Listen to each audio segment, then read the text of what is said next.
Eto na nga mga sangkay, nagpapanik na po ngayon ang kampo no ni Romualdez o si Romualdez mismo mga sangkay nagpapanik na nga dahil nga po dito sa gagawin na pagiging state witness di umano ni Bunuan.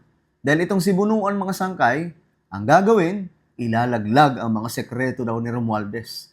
Kung ano yan, pag-usapan po natin. Anyway, bago tayo mag-umpisa sa mga hindi pa po dyan nakakapag-subscribe sa ating YouTube channel, makikita nyo po yung subscribe button sa baba ng video na to.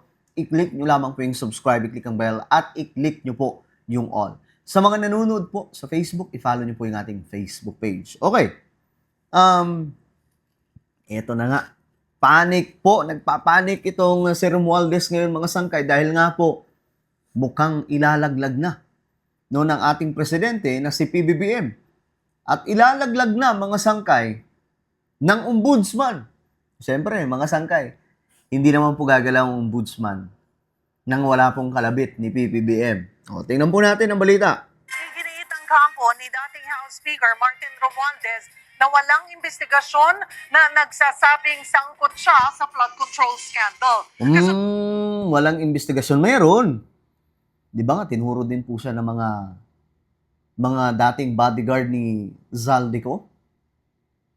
O, di ba? At maliban dyan, mga sangkay, kahit ano pong tago mo ng ganyang klaseng sekreto, sisingaw at sisingaw pa rin po yan. Imposibleng wala. At ayon sa mga balita, itong si Bunuan ang susi para malaglag itong si Romualdez. Ito ng mga bagong birada ni Senator Rodante Marcoleta sa kanyang talumpati sa INC rally. Nasa frontline ng balitang yan, si Camille Samonte. Nakahanda po akong magpakulong. Kung kinakailangang maaresto po ako, wala pong problema. Yan ang pahayag ni Senator Marcoleta sa harap ng libo-libong miyembro ng Iglesia ni Cristo. Kasunod yan ang nakaambang kasong plunder sa kanya ng Office of the Ombudsman.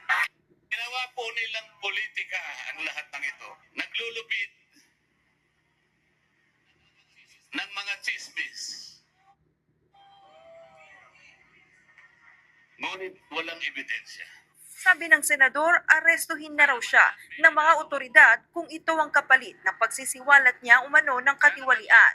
Alam nyo guys, itong si Rodante Marcoleta, makakakuha to ng simpatya, no, sa maraming mga Pilipino. Dahil nga po, halimbawa, arestuhin yan mga sangkay. Siyempre, yung naratibo nila, sila ay inaaresto dahil nagsisiwalat sila tungkol sa korupsyon sa Pilipinas. So, yun po yung naratibo nila at marami sa ating mga kababayan ay maniniwala dyan. Parang pelikula lang yan. Kung sino ang inaapi, doon kumakampi ang marami. So, may negative impact po ito no, sa maraming politiko ngayon, mga sangkay na umiipit kay Rodante Marcoleta. Ito ay pag-a-analyze lamang po natin mga sangkay sa mga nangyayari.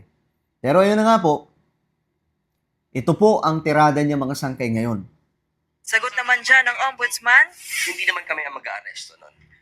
It is the job, our job will end at the filing and the prosecution of the case in court. Pero yung pag-aaresto, hindi na ho namin jurisdiction ho yan. Yung district na schedule that's maintained. Well, seems to be on track. kakasuhan ng ombudsman si Marcoleta dahil sa pagtanggap ng 75 million pesos na campaign donations noong siya'y tumatakbong senador. Sabi ng ombudsman, pandarambong yan. Hindi kasi isang private citizen doon si Marcoleta, kundi kongresista ng Sagip Party List. Pero ang ano dito mga sangkay, no? Ang reaksyon ko lang dito about kay Marcoleta, bagamat pwede nating sabihin na plunder, pero hindi galing sa pera ng taong bayan.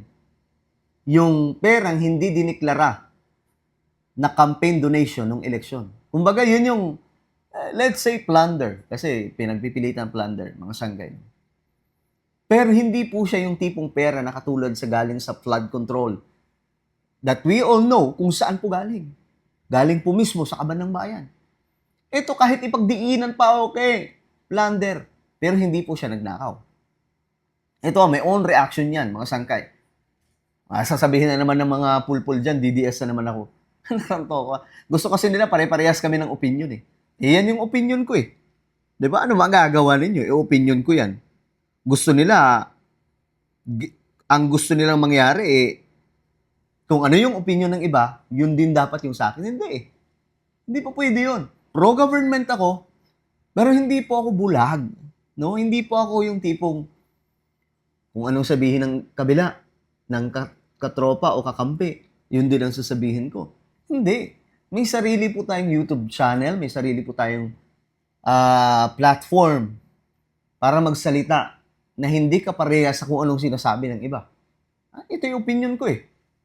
Naklaro naman mga sangkay na yung pera na yun, ang mali lang talaga ni Marcoleta, hindi niya diniklara yung campaign donation at that time. No? Ayun ang mali niya mga sangkay. Pero when it comes to corruption, hindi po siya matatawag na corruption. Kasi ang tunay na corruption, yung pera ng gobyerno, ninanakaw ng politiko, ginagamit sa kung ano-ano mga personal na gawain. Yun ang korupsyon, tulad ng flood control. 'Di ba? Si Martin Romualdez.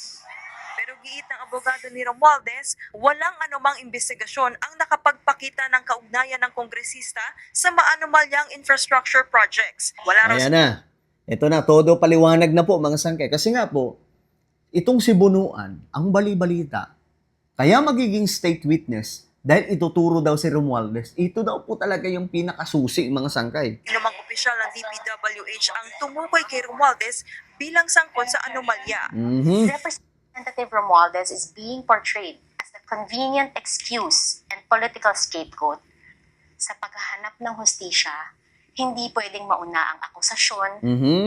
bago ang ebidensya.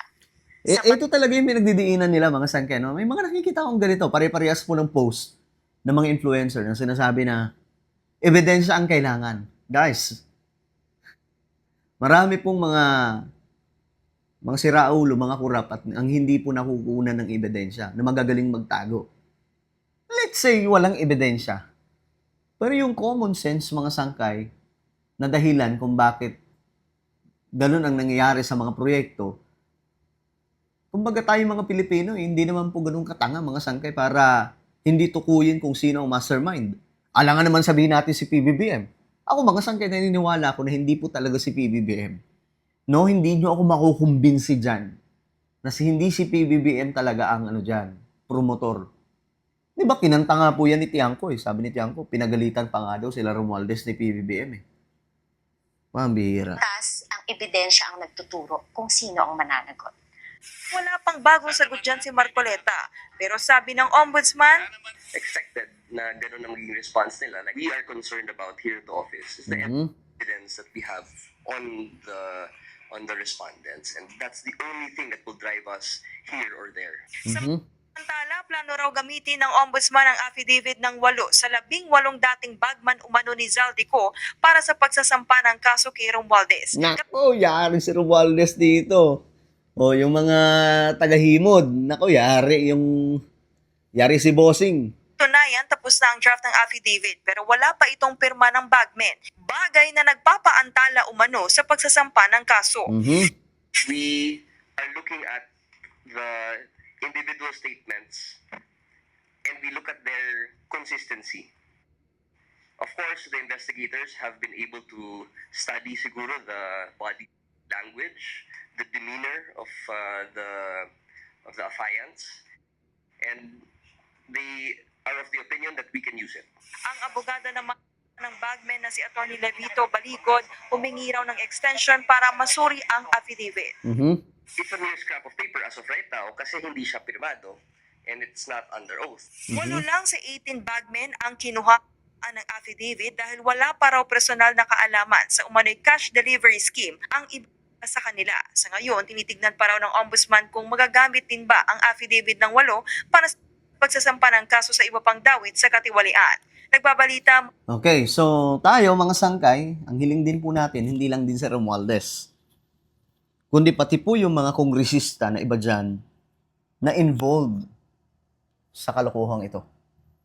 So dapat sila kasali din. No, dapat kasali din po sila. Hindi pwedeng may exempted po dito. Alright? Well, ano po ang inyong opinion mga sangkay? Comment down below. Huwag niyo pong kalilimutan na isubscribe yung ating YouTube channel. Mag-iingat po ang lahat. God bless everyone.